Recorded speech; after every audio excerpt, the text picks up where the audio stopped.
They told him the ranch was empty, just land dust and broken fences, no cattle, no hope.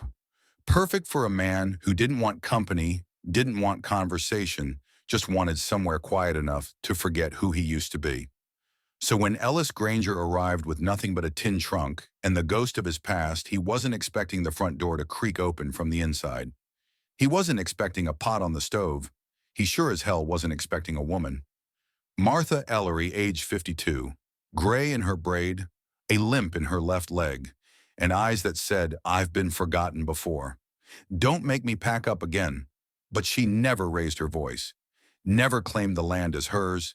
She just kept sweeping floors like she'd always been there. And maybe she had. No one in town mentioned her. The deed said unoccupied.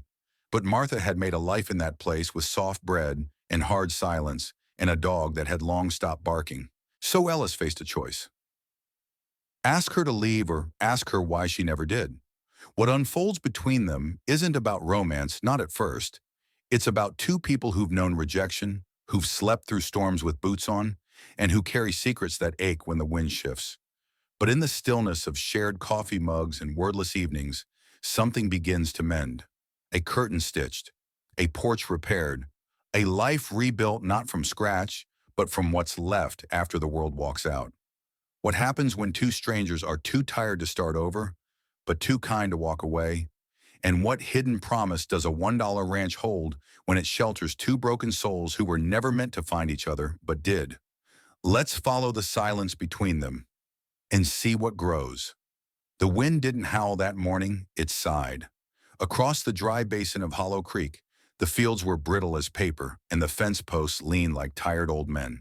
And on the western ridge where the land sloped into thornbush and silence, there stood a house no one had lived in, at least not officially for years. But Martha Ellery had never quite left. 52, unwed, unclaimed, unwelcome in most places she'd wandered. But this house with its sagging porch and peeling shutters hadn't asked her to explain herself. It had simply stood still long enough for her to breathe. She swept its floors, lit its stove with matches she rationed, and when the nights grew mean with cold, she'd press her back to the wood stove and whisper the names of people she once loved, like prayer, like protest. Folks down in the nearest town, Willow Edge, called it the dollar deed. A broken ranch no one could fix, sold by the county for one silver coin just to make it disappear off the tax books. And that's exactly what Ellis Granger had in mind when he bought it. He didn't ask questions, didn't want neighbors, just a stretch of sky he didn't have to explain himself to. But what he didn't know, what no one told him, was that the house wasn't empty. And the woman inside wasn't a ghost, but someone who still believed the world might one day remember her name. What happens when a man trying to vanish finds someone who already has? The door creaked open, not with urgency, but with caution, the way you open a gate that might bite back. Ellis Granger stepped inside with dust still on his boots and silence heavy in his chest. He set down his saddlebag without looking around, not expecting anyone to answer the quiet, until someone did. "I'd leave that bag by the door, mister. There's a nest of spiders under the stove." The voice came from the shadowed corner near the hearth, soft as wool but firm as fence wire. He turned sharply, hand twitching toward his side like he still wore a holster out of habit.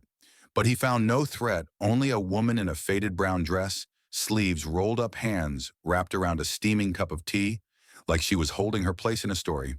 She didn't blink, just nodded toward the hearth again. "Been living here, off and on, long enough to know which floorboards will talk back." Martha Ellery didn't apologize. She'd long ago stopped shrinking to make others comfortable. Ellis looked at her like she might vanish if he asked too many questions. But she didn't. She sat steady like the old stove behind her, half rusted but still warm at its core. "I bought this place," he said finally, voice gravel rough. "Paid $1. Paper says it's mine." She smiled just enough to suggest she'd heard men say they owned more than they really did. "Then I suppose," she said gently, "you're welcome to share the tea." He didn't sit. Not yet. But he didn't leave either. Outside, the wind shifted. The silence between them didn't crack, it deepened, became something shaped like possibility. What happens when two people who've lost everything start sharing what little they have left? The door creaked open, not with urgency but with caution, the way you open a gate that might bite back. Ellis Granger stepped inside with dust still on his boots and silence heavy in his chest.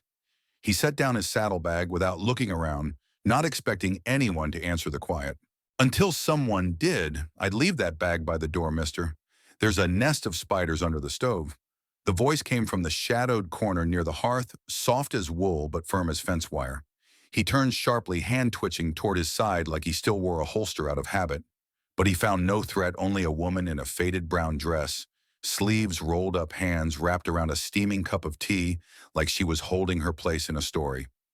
She didn't blink, just nodded toward the hearth again. "Been living here, off and on, long enough to know which floorboards will talk back." Martha Ellery didn't apologize. She'd long ago stopped shrinking to make others comfortable.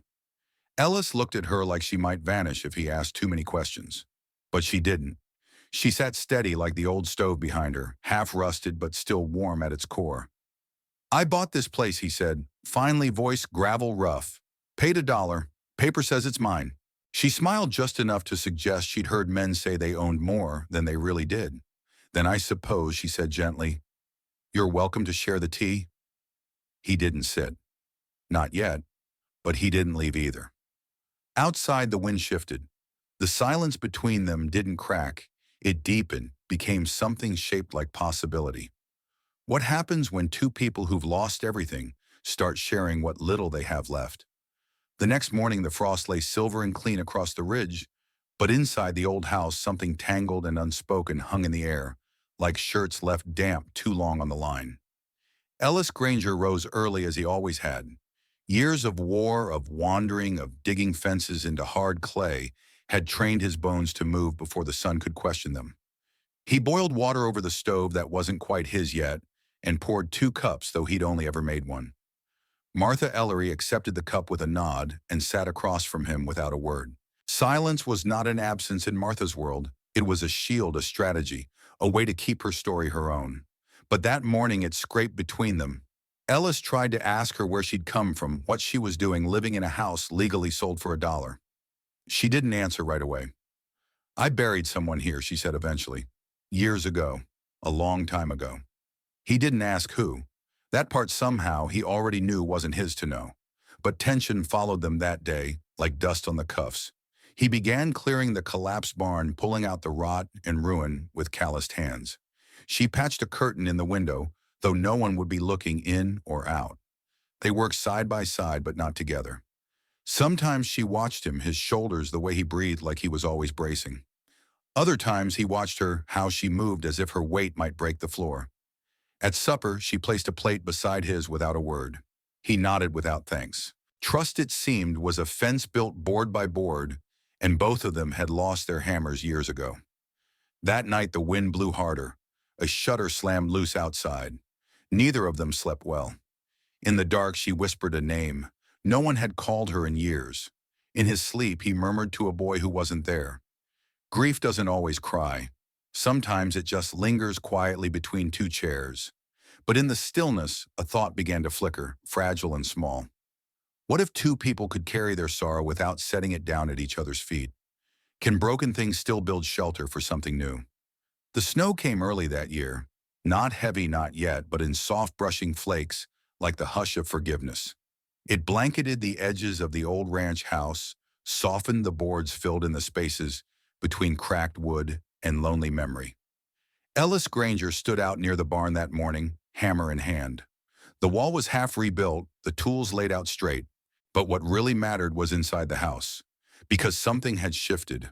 The night before, Martha Ellery had laughed. Not loudly, not long. Just a sound, half-breath, half-miracle, when Ellis, fumbling with the wood stove, had muttered that his skills were better suited to digging graves than boiling stew. It slipped from her without permission, startled her, startled him more, but she didn't retreat. That morning she brought 2 mugs of coffee out to the barn and handed him one without ceremony. "I think the right side leans," she said, nodding at his work. He smirked. "It does. You gonna fix it?" He met her eyes.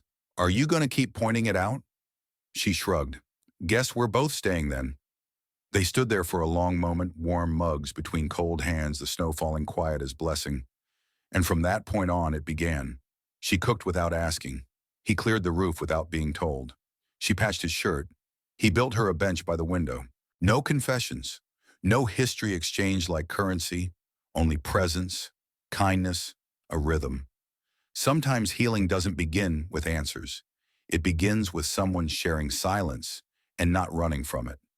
One night she stood by the fire, fingers tucked into the sleeves of his mended coat. "You know," she said softly, "I wasn't always this way." He looked up. Neither was I. She didn't ask what he meant, and he didn't explain, because pain doesn't need to be retold to be understood. That night he built a second chair by the fire, placed it beside hers, not across. Two shadows, one fire. No distance left. What happens when two people stop surviving and begin to live? For a while it was enough. The simple sharing of space, the quiet companionship, the way Ellis would refill her teacup without looking, and Martha would mend his gloves without being asked. No words about the past, just the slow, deliberate making of something gentle. But even the softest piece can be stirred. It started with a letter. A dusty envelope tucked beneath a loose floorboard Ellis was replacing near the back pantry, addressed in looping script to Miss Ellery. No return name, just a red wax seal that had long since cracked. He left it on the table for her to find, said nothing. When Martha saw it, her face changed, not in panic, but in something deeper. Recognition mixed with weariness. She didn't touch it that night, or the next. But on the third morning, she burned it in the stove before sunrise. Ellis watched the smoke curl, said only old ghosts. She nodded, older than this house. And yet they lingered. That week she pulled away, spoke less, took her meals standing at the window instead of at the table. Her hands grew restless, scrubbing things already clean, chopping wood she wouldn't burn. Until finally one night she packed a small bag. "I never meant to stay," she said, her voice calm but cracking. "You didn't ask for a woman with broken pages." Ellis stood in the doorway, arms slack. "I didn't ask for anyone. But you're here. That doesn't mean I should be." He stepped aside, not to stop her, but to let her choose. "I won't lock a door, but I'll leave it open." She stood there, hand trembling on the doorknob. Snowflakes clung to her boots. The wind outside whispered things she'd heard before, things about being unwanted, unworthy, too much, too late. But something in Ellis's stillness rooted her. He wasn't pleading, wasn't explaining, just waiting with quiet dignity in case she chose to stay. And for the first time in decades, she realized no one had ever left the door open for her before. Will she step back into the dark or towards something new? Martha did not leave that night, nor the next. The bag stayed by the door untouched, but something inside her had shifted like a tree long bent by wind, now beginning tentatively to reach upright again. There were no grand apologies, no pleading or promises. Only morning coffee waiting in two mugs, only silence that made room for breathing, only the steadiness of Ellis, who kept fixing fence posts and bringing in firewood without ever once asking if she was staying. It was Martha who broke the quiet days later. "I was married once," she said, setting down her sewing, "to a man who liked his whiskey more than his vows. Said my body was a punishment sent to test his patience. Said it often." Ellis didn't flinch. He set his hammer down and looked at her, not in pity, not in shock. Just present. "I tried to leave. Twice. But I had nowhere to go. My father said he'd only take me back if I got thin and got quiet. So I stayed. Until the fire." She didn't need to explain what fire. The way her fingers tensed around the thread said enough. "It wasn't him I ran from," she said. "It was the version of myself I had become under him.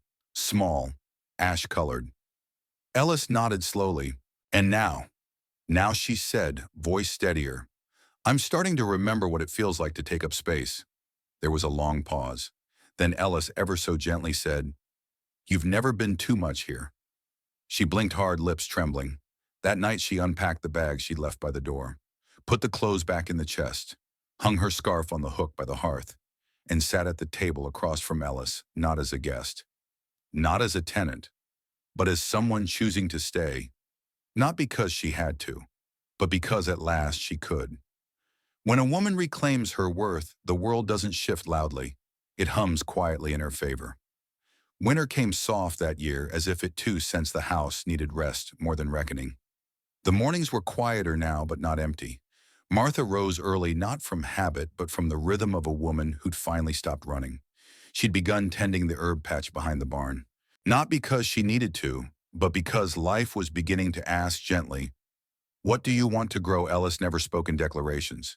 His kindness had always been shaped like presence, like the way he'd fixed the loose stairboard before she even noticed it was broken, or how he'd made a shelf beside the bed for her worn-out book of Psalms without ever asking if she still read it.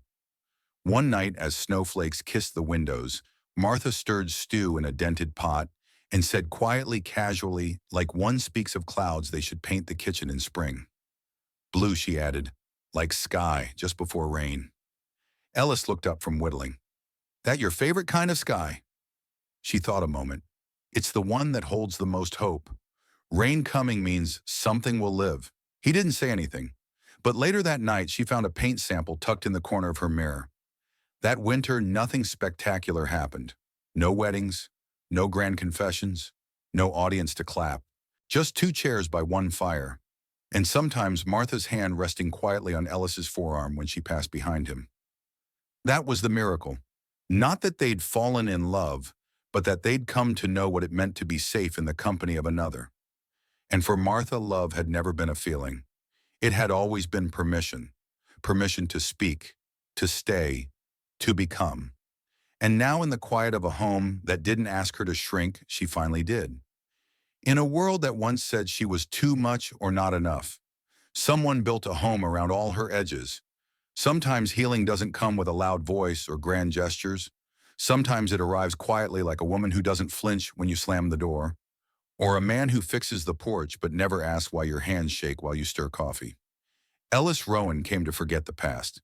Martha Lee stayed because no one had asked her to. But what they found was something neither expected: a life built not on what they'd lost, but on what they still had left to give. And maybe that's the lesson for all of us. That even after rejection, after silence, after years of thinking, "I'm too late," a door can still open. A life can still shift. A heart can still soften. So if you've ever felt overlooked, if you've ever believed your story was finished before it truly began, let this be your reminder: love can still find you, even in a dusty corner of the world, even if you're not looking for it anymore. If this story touched your heart, we invite you to stay a little longer in our world of gentle Western tales. Subscribe to None, Wild West Saga, comment below. Would you like to see what happens next, or hear more stories like Martha and Ellis's? Share this with someone who still believes in second chances. We'll be right here waiting by the firelight, and there's always room at our table for one more.